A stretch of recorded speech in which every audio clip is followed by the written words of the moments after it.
Hello and welcome to this session where I'm going to talk about how to build cool things with Google Maps and more specifically the Google Maps API. So my name is Alan and I work for my own company called AngularTraining.com, and people usually just call me Al because it's easier to pronounce. I'm based in Sacramento, California. I've been working on front-end development and more specifically Angular since 2011. And I used to be the organizer of another GDG group, GDG Sacramento, and as well as the Sacramento Angular Meetup. I'm a Google developer expert in web technologies, Angular, and Google Maps. So these are the three technologies I'm the most familiar with. And my day job, I would say, is to be a consultant about 40% of the time. So that's helping development teams get started with web development. I help them, work with Angular, JavaScript, and all that. And the rest of the time, I do more regular technical training, I would say. So I do video courses, blogging, meetup talks, conference talks, workshops, all of these sorts of things. And my website is angulartraining.com.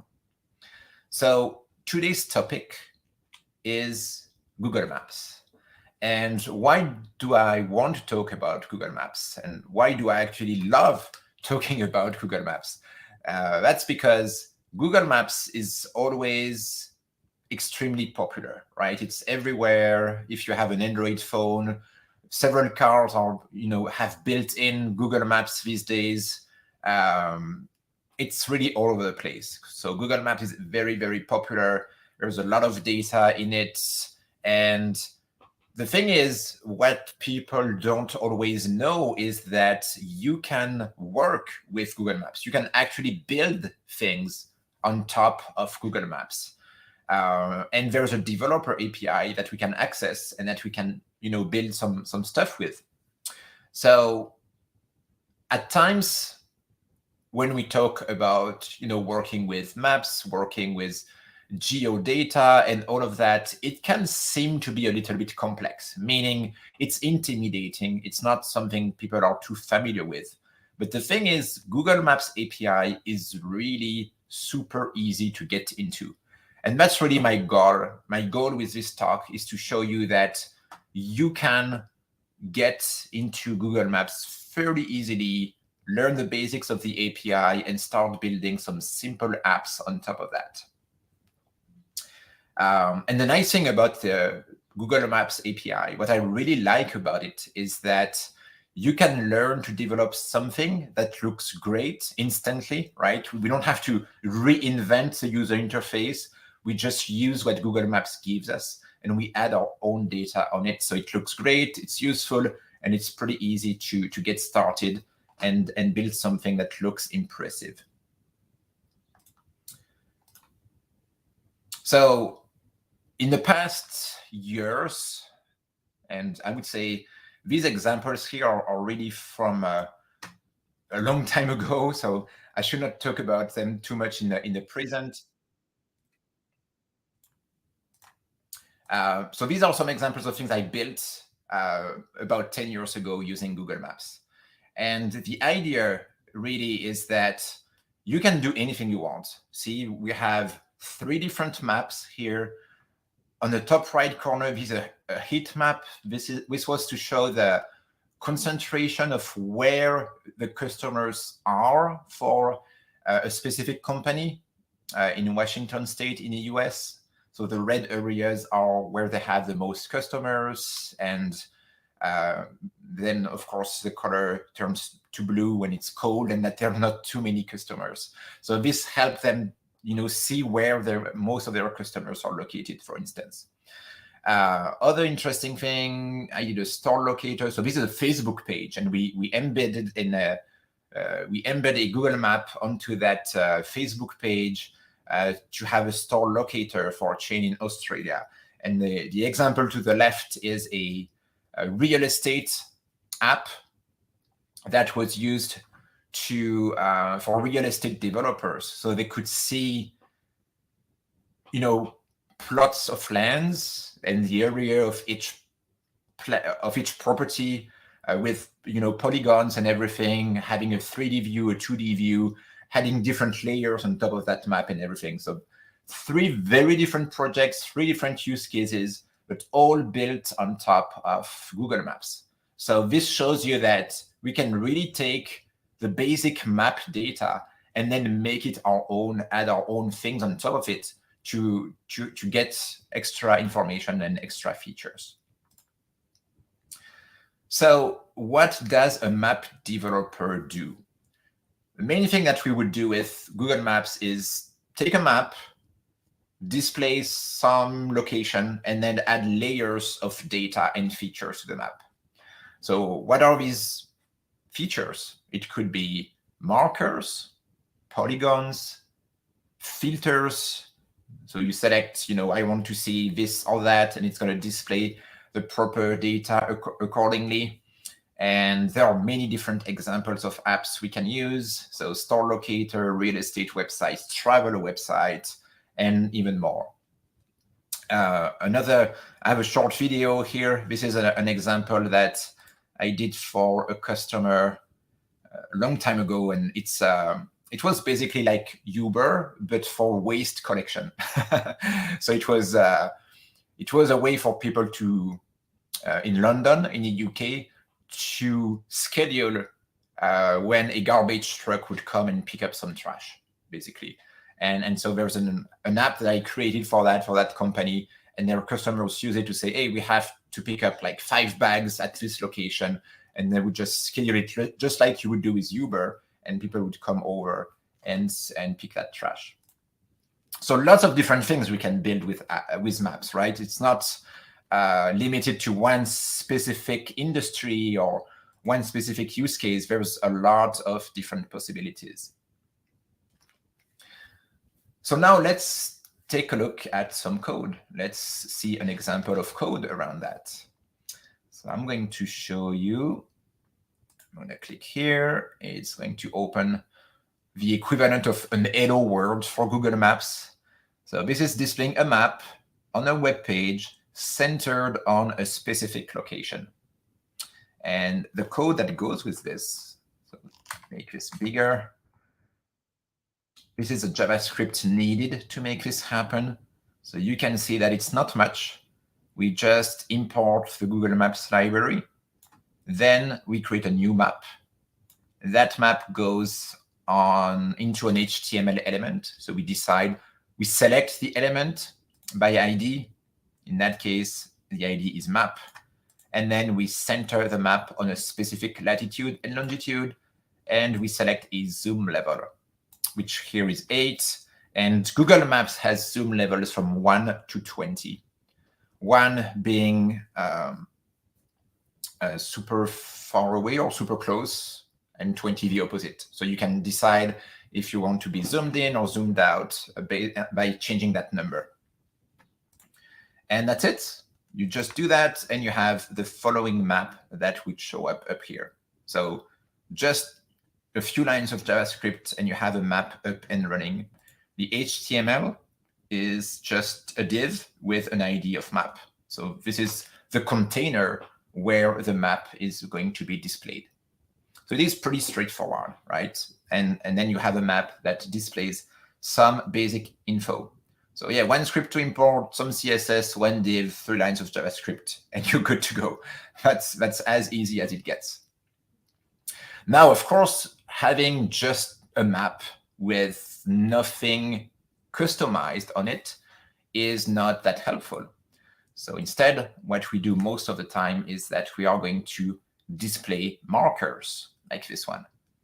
The red marker here was added to the map using the following code. So in JavaScript, we create a map. Zoom is 4 now. So you have the smaller the number, the more zoomed out we are. This is a zoom level 4. We center it on a latitude and a longitude. And at that same location, we add a marker. Same position, same map, and the title for that marker is Hello World. The title shows up when we go over the marker. So if I go over here, it says Hello World. And with just a little bit more code, now I have my own data on that Google map. So with just that, you can create a lot of interesting things, right? You can have your own list of locations that you can display on a map, and people can go over it to get more info about those locations and such.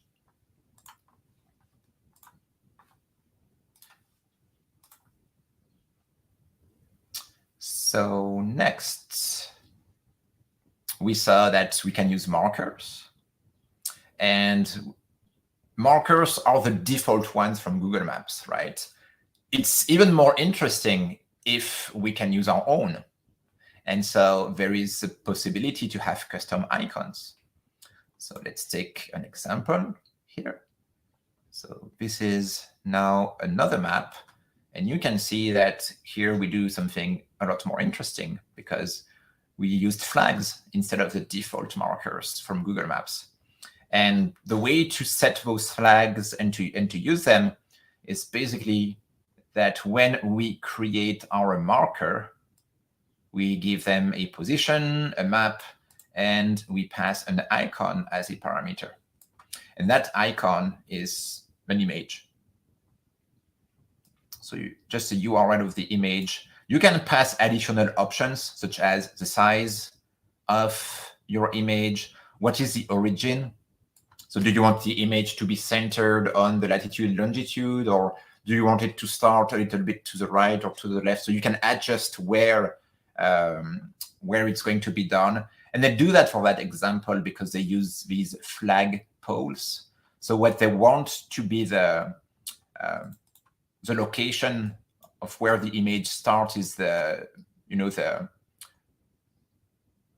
bottom of the flag, right? This is what's going to indicate a beach. So they use that, and as a result, they add that little offset in terms of pixels so that the icon shows up in the right place. Giving a title.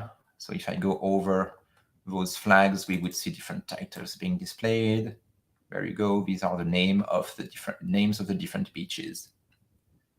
And everything shows up properly. So using an array of JavaScript data with latitudes, longitudes, and titles, we just loop through that and create those markers, and then we have a map. So the nice thing about all these examples is that you can just use that code as inspiration to create your own stuff. They even have buttons to clone those samples. So either using codesandbox.io, or you can even do a git clone and get that simple code, check it out, and then build your own stuff out of this. So pretty good, right? It's pretty easy to customize and start from an example instead of starting from scratch. What about some interactions? Because one of the things that makes map useful and even more interesting is the fact that we can interact with the map. We can click on it, we can zoom in, zoom out, and have more complex interactions. So there is, of course, support for that in the Maps API. Let's take a look at this example. It's also showing a marker in the middle of the page. If I click on it, it's showing this info window with some more information about that location. So we create a map in our code. We create that HTML that's going to go in the info window. We create the info window object with that content inside of it.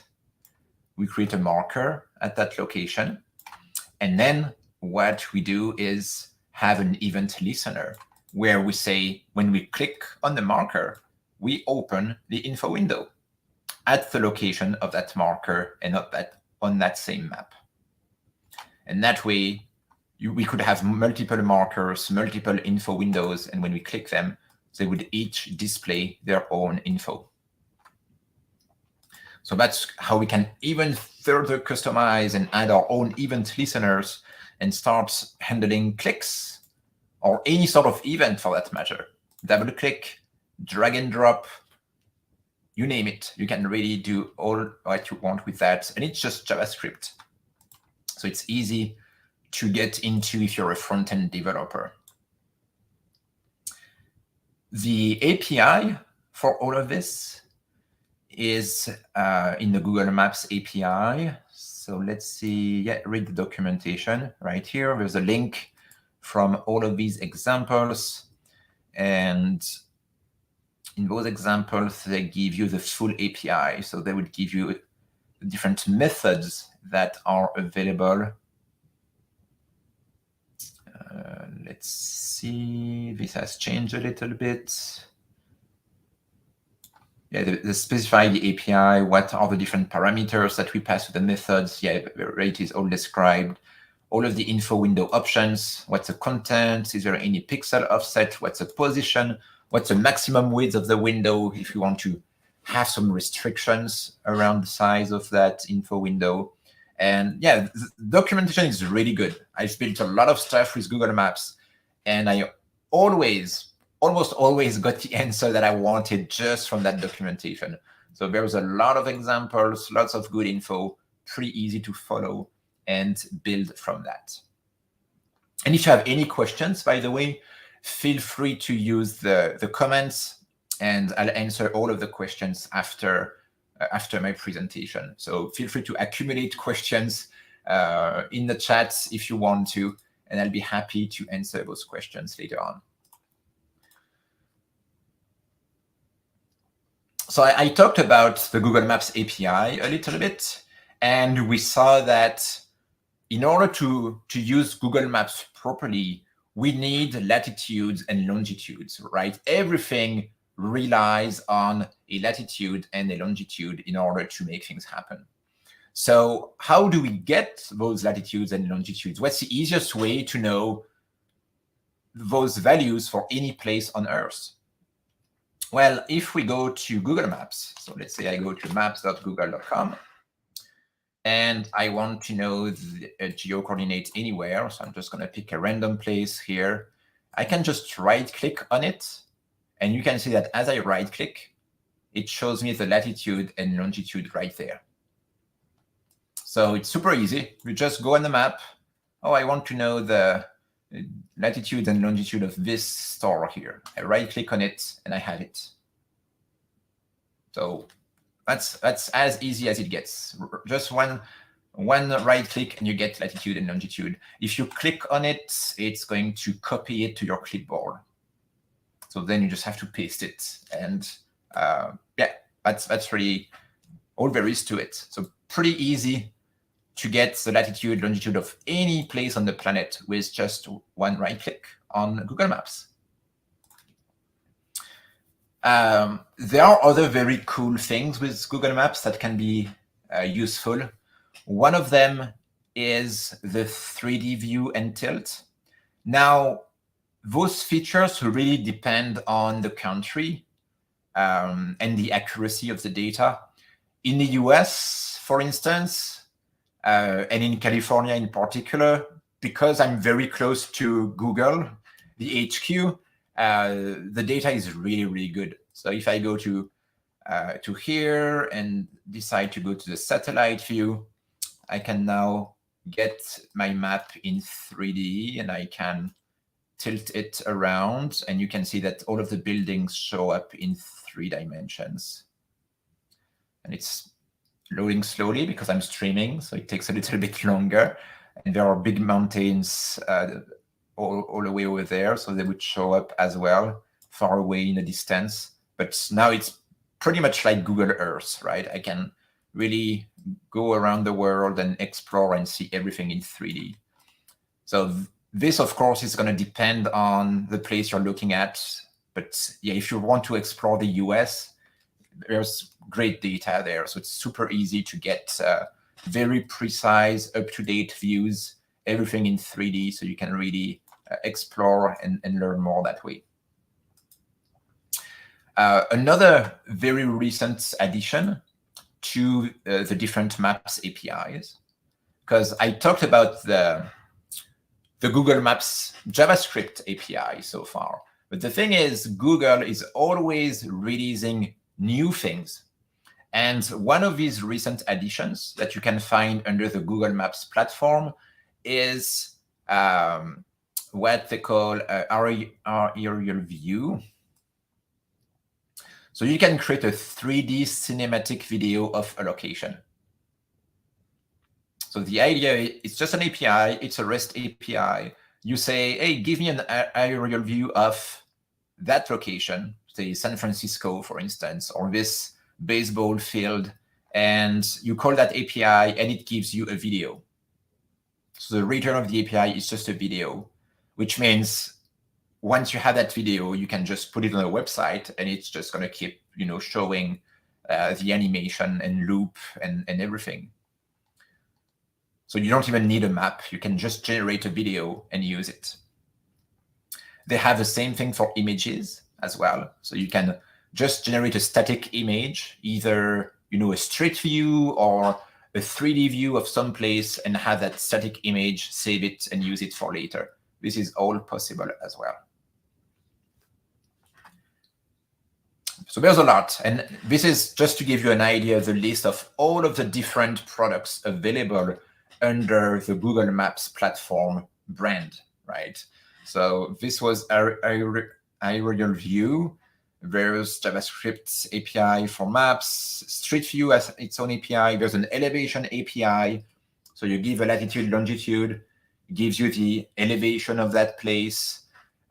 Static Maps is the one that I mentioned about images. So getting a static image from any place you want, either from the street or from the map. And then you can just use that image and embed it on your website. And yeah, so there's a lot really to do from these APIs. Another very good feature that I like, that is really pretty interesting, is a Street View history. So Street View history, the idea is you go to Google Maps, you get into Street View of any place. I'll try to find some place interesting where I know that things changed around here. Let's see. Yeah, this place here, I know should have some differences. So I'm just going to drop my Google Maps marker.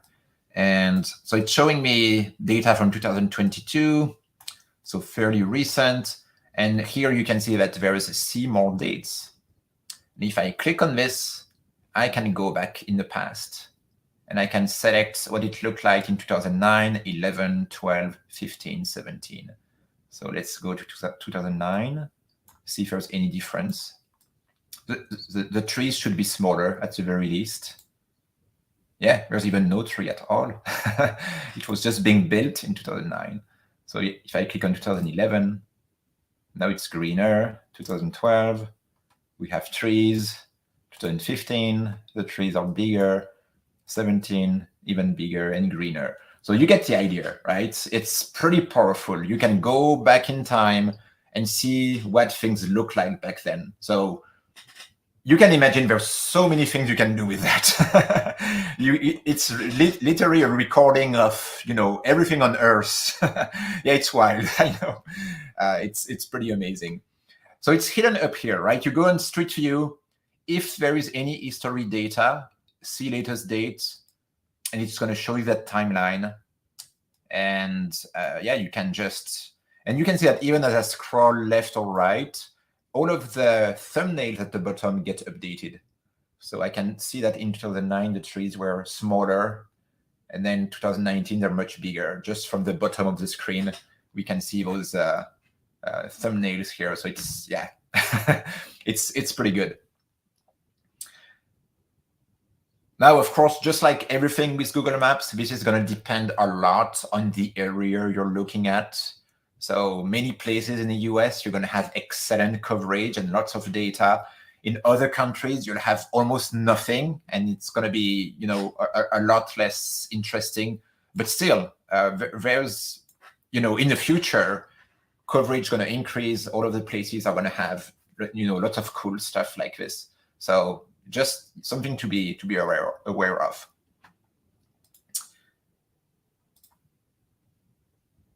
Let's see. So one of the mistakes that people make a lot when we think about Google Maps and Google Maps API is that we tend to think that Google Maps API is the same as maps.google.com. What I was playing with a few minutes ago, this is maps.google.com. So this is Google's implementation of the Maps API, giving us the experience that we know about Google Maps, right? This is the public Google Maps that we all know about.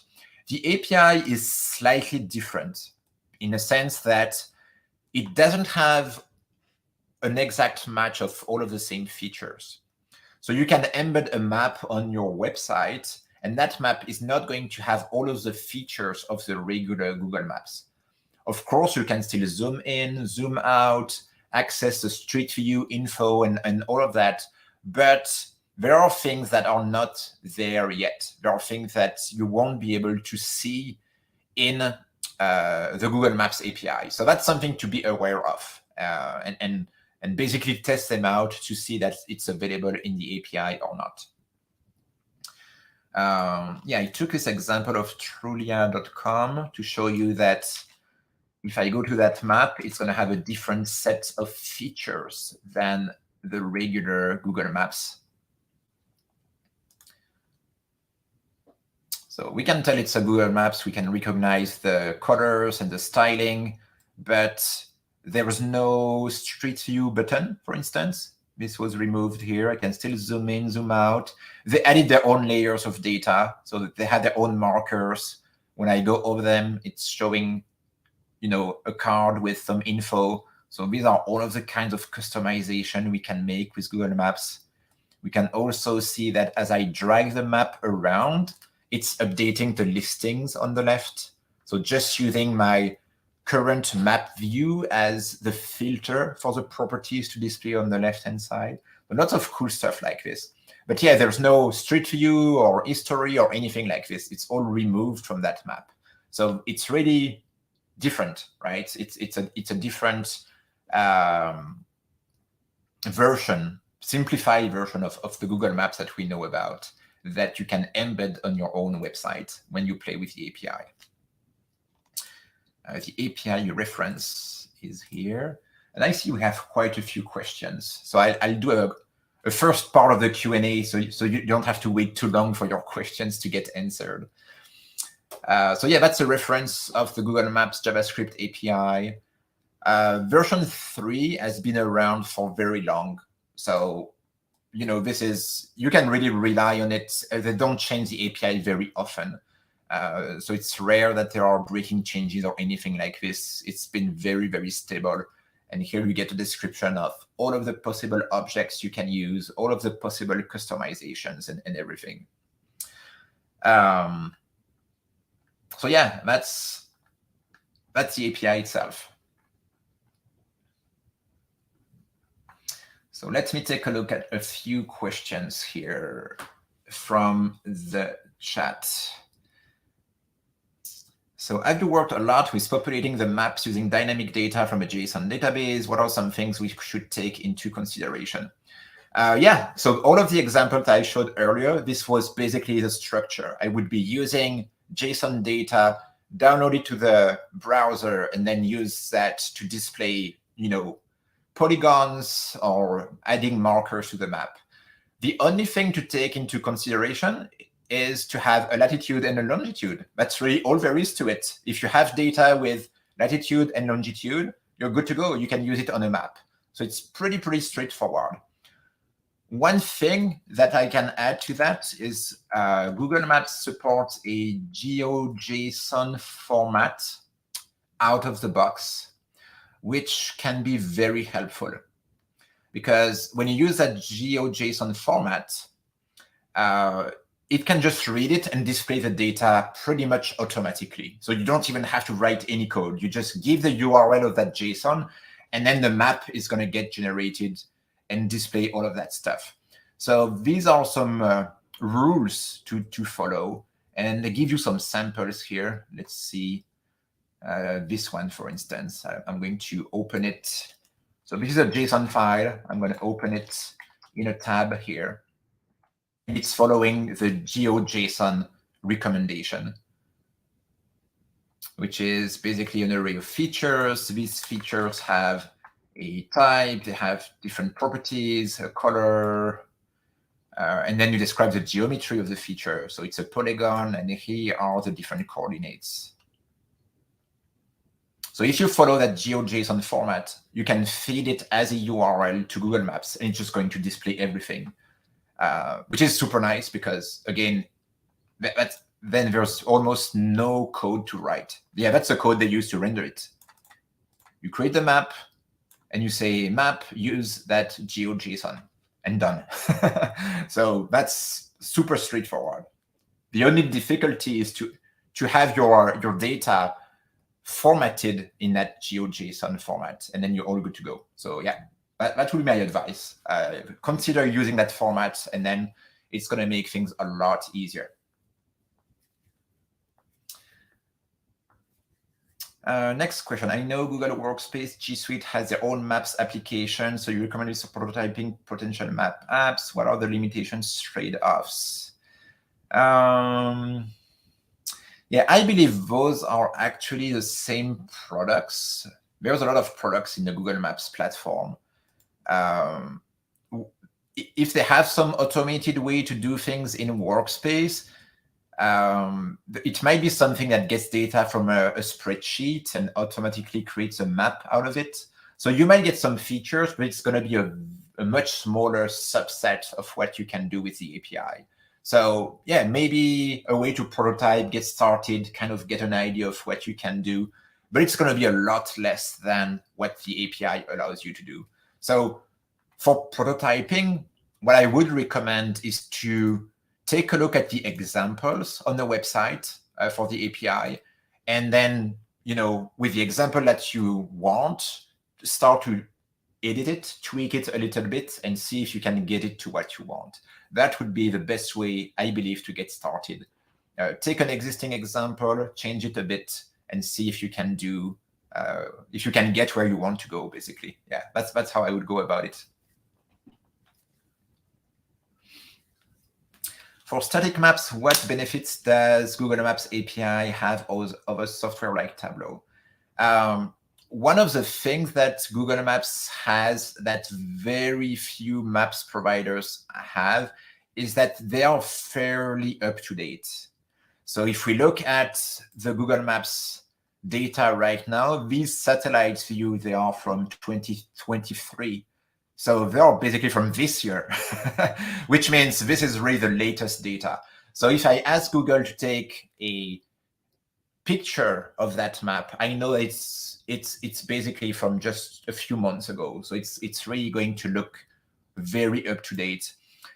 Even more so with Street View, because if we go down to the Street View, then there are not many companies that do this, right? Have cars that drive in streets and take pictures of everything.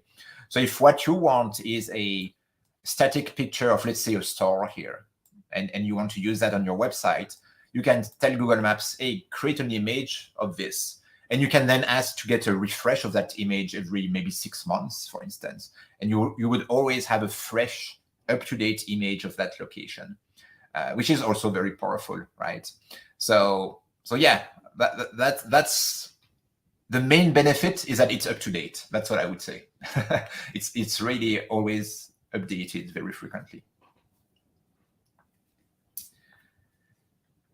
How different is the Google Maps AR from the original API from a development point of view? That's a very good question. I haven't played with the augmented reality part of the API, and I want to double check if there is actually an API for that. Maybe it's just a different mode. Like Street View is just a different mode for Google Maps, meaning if I put my data on Google Maps using the API and I switch to Street View, I would still see the same markers and polygons, but from the Street View. So it's just a different experience, but using the same data. So from an API perspective, it doesn't change what we add to the map or how we add it. It's just that Google Maps is going to render it differently. My take is that it would be exactly the same for augmented reality. And yeah, I don't see any specific APIs for AR unless I'm missing something here. But no, yeah, the way it's been working with all of these different modes and features is that it's only the usage that's different, but the data is still displayed in the same manner. Yeah.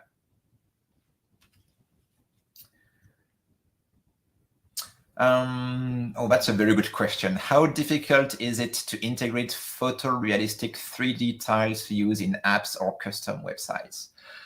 So I'm going to start with 2D because 2D is easier than 3D. So if you want to add your own 2D satellite view or historical data on the map, it's actually fairly straightforward. They have ways to do that, and you can add your own map overlay on top of the map and display your own thing. I'm not sure if they have an example here, but I've seen that in the past where people would just display their own historical data, like they have an old black and white picture of a place and they would put it on top of the Google Maps. So in 2D, super easy. In 3D, 3D is it's more blurry at this point. There are ways that you can create a building in 3D, for instance, with Google Earth. I believe they had a viewer and an editor for this, where you could create a building in 3D and then export that data in a specific format. And you could just say, hey, add that on my map, and it would display that building on your own Google map. The difficulty, it's not too difficult if you know 3D. You know, if you're good in 3D editing and such, you can basically figure out how to do it. What Google did in 2020, I believe, is that there was, and the key is was, there was a Google Maps gaming service. And they stopped it last year. So they started it, they tried it out, but it didn't get a lot of traction. So it didn't get enough people using it. But the idea was to just use Google Maps, use the real world, and have your own game experience on top of it. So you could customize the way buildings look like. For instance, you could say, you could take a city like Paris, right, and change everything about it, changing the way the buildings look like and have different colors and have maybe, you know, dragons or creatures walking in the streets and that kind of stuff, which was a very good idea, right? Instead of building your own 3D engine, instead of having your own geodata, just use Google Maps and add your own stuff on top of it. Yeah, I should see if I can find some screenshots of that. There were some really good stuff that people made, at least as a way to get started and customize the experience based on Google Maps. Yeah, I think, yeah, those sort of things, for instance, might have been derived from Google Maps, that gaming platform that they had at some point. So you could really, you know, take it over and customize the way everything looked like. But again, they removed it. Seems that the API is still available because they still have the documentation for it. So the status is unclear. It's like it's going away, but it's still somewhat available. So yeah, something to look at. It might be, if what you have in mind is to build some sort of game or customize the real world and make it look different, that could be something to consider. And that was the last question. questions so far? So I have a few more things I want to show you, because we talked about the Google Maps API, and we talked about using JavaScript to customize the map itself. But there are a lot of other services that are very useful for mapping projects, such as geocoding. So geocoding is a way to give a latitude and a longitude and get an address out of that. And there's reverse geocoding, which is the opposite. So you can give Google an address, and it's going to give you a latitude and a longitude. Or you can do the opposite, give a latitude and a longitude, and it gives you an address out of that. So either way is very interesting to, ask Google, hey, what's the latitude longitude of that address, and using a REST API. So it's just an HTTP request that you make to that API, and it's going to give you the response with that data. So you don't even need a map to do that. You can just do that geocoding or reverse geocoding from a simple API, which I can try to show you here. Let's go to products, directions, compute routes, address validation, geocoding. There you go. So convert coordinates to geographic, convert addresses to coordinates are the opposite. And the JavaScript API example.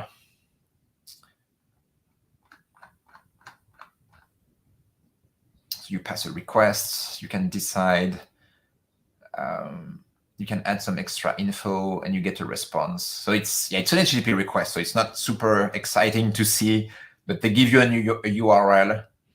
You send a request to that URL, you get a response, and then you can use the result of that response to geocode things or reverse geocode.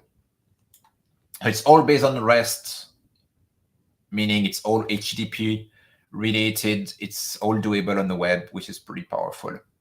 The same goes with places.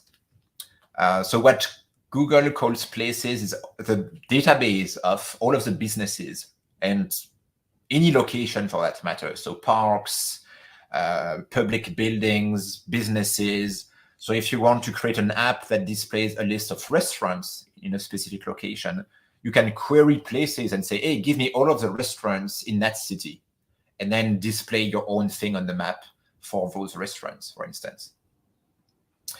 And there's a directions API. So this one is used by GPS systems to give you a direction to some place, turn-by-turn directions and everything, which same thing is JavaScript only. Not JavaScript only, but you can just make it happen from JavaScript and HTTP. They also provide a renderer for that one. So if you want to render the different directions on a map, there is a renderer for it on the map. It's not the most beautiful one, but it works. Meaning it's not as good as what maps.google.com does. But if you want a basic renderer for directions, it just gets the job done. So I can show it to you here. Let's start from Los Angeles to Chicago, and there you go. So it created the route and rendered it on the map. And so that's a basic renderer of the entire itinerary from Los Angeles to Chicago. And it was made with a request to that direction service. Distance matrix is another of these services. So this one is to get the distances between multiple different locations. So let's say you have 5 cities and you want to know the distance between all of them in all sorts of combinations. You can use that distance matrix API, and it's going to give you the exact distance between all of these different places. So you know right away which ones are the closest from one another, which ones are the most distant and everything. So yeah, these are services that you can use to generate your map and make it better, but there's no visual component to it, at least not not initially. And yeah, other cool things related to drawing on the map, you can draw shapes. So polygons, circles, all of these things are available, not just simple markers. This is a Bermuda Triangle drawn on a map using Google Maps API. So you give the coordinates of the triangle, and it's a Google Maps polygon, and then we add it to the map, and that's it. It's going to display that triangle on the map. Nice and easy. You can draw all sorts of things on the map. Oh yeah, you can do custom shapes. You can have polygons that have any number of sides and any sort of complexity. So you could use that to draw a state or a country, for instance, and have all of the border in detail drawn on the screen. Yeah, you can do that. That would be for the most complex shapes. So let's see the documentation here. Yeah, it's a polyline object, and it has any number of sides. So here they have a flight plan coordinates. Let's see the example in action. It doesn't have too many. Oh, just a line. So yeah, just showing a flight from San Francisco to Sydney, looks like. But yeah, you can draw any number of lines and polygons, shapes on the map. Yeah.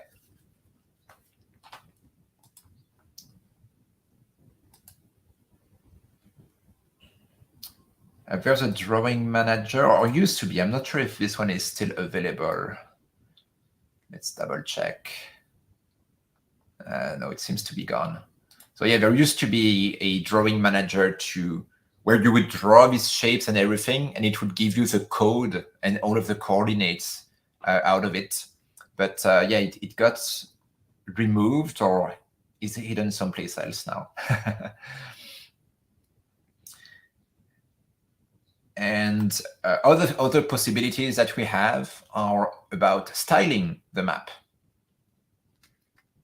So you can customize the colors, for instance. You can customize what you want to display on the map. Do you want to see the cities? Do you want to see the parks? Do you want to just have the mountains or the roads, or remove the roads, or any of these things? And there's even websites that have their own styles. So just like you have, websites that give you CSS snippets, so you can use those CSS snippets and do your own thing. There's the same for Google Maps. So here you can see a few examples of styles like this. So black and white, or different colors, different styles of maps with features added or removed, all sorts of colors and everything. You can even select. So I'm going to select orange. No ads. Yeah, and it gives me all of the styles that have some orange in it. So this one, for instance, they removed all names, all labels of everything. This one does have some labels for the locations. So you can really customize it a lot, right? Remove the roads or add them, remove the labels or add them, change the colors. There's a lot of different customization options. And there is an editor for that. So I'm going to open it. Let's change the URL, of course. Slide map wizard is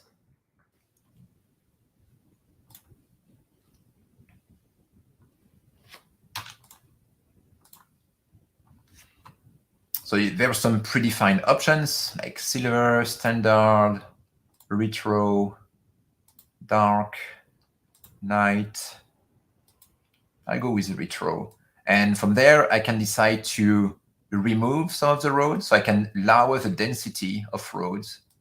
Let's remove them all. And they're all gone.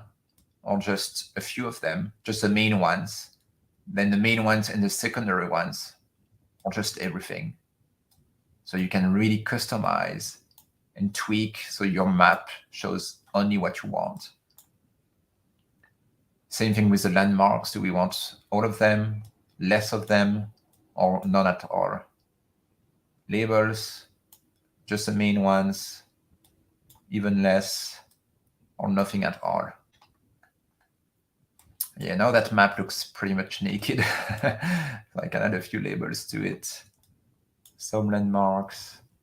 So yeah, these are parks and everything. So you can really do, right? And what I'm doing here is just playing with some sliders and everything. Once you're done, so you can be very precise on this. Say, hey, I want parks or terrain info, or display all the government building, or remove them, or show the schools or remove them. So you can really decide type by type what you want to display or hide. And when you're done, you click finish, and it gives you a JSON config, a JSON object that you can just copy and paste and set it as a config for your app. And then your app is going to look, your map is going to look exactly like this. So you use the editor to create your config, and then copy paste the config, and you have a map that looks exactly like this. So it's really very interesting features, really pretty powerful, and yeah, allows you to do anything you want really in terms of customization, colors, labels, shapes, everything.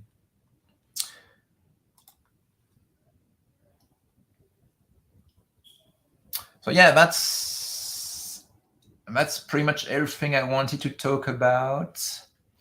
Last thing I wanted to show, and that's another feature of Google Maps itself that's pretty interesting to look at, is traffic.